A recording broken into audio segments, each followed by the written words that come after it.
The letter written by Higher Education Minister K.T. Jalil to change the qualification criteria for a post in Minority Development and Finance Corporation so that his relative K.T. Adib becomes eligible has been come out. The letter gave the suggestion to change the qualification requirement for the general manager post in the corporation violating rules. The letter also suggests that as per the qualification of Adib, the post should be altered. Jalil had written the letter 2 months after he became the minister. The previous government had laid down the educational qualification to appoint people in the corporation on 29 June 2013. Jalil had recommended changes in this guideline and had written to the GAD secretary on 26 July 2016.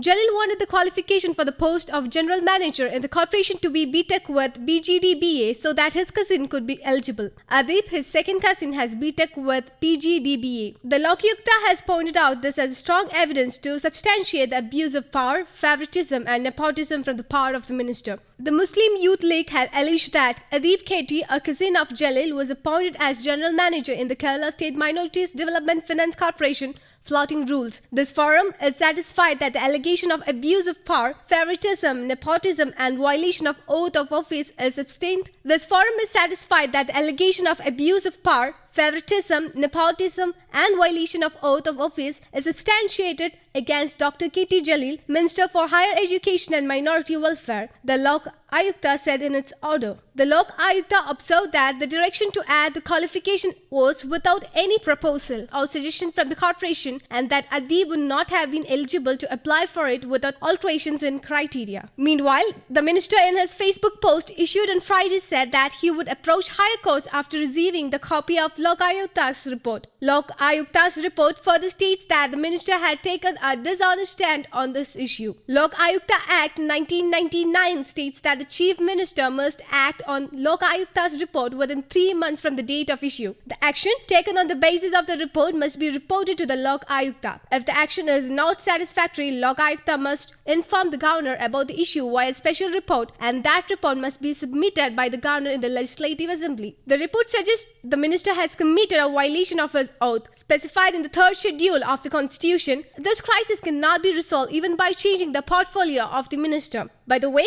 Kerala government has come out in support of K.T. Jalil in the appointment of relatives. The government's stand is that the minister need not resign based on a lower court's verdict. Minister A.K. Balan has informed the government's stand on the issue after discussing the matter with Chief Minister Pinarayi Vijayan, who is under COVID-19 quarantine. There is no provision barring appointment of relatives on deputation basis, including K.M. Mani may have appointed their relatives on deputation. The issue is whether they are qualified or the post, A.K. Balan said. News Desk, Kaumudi English.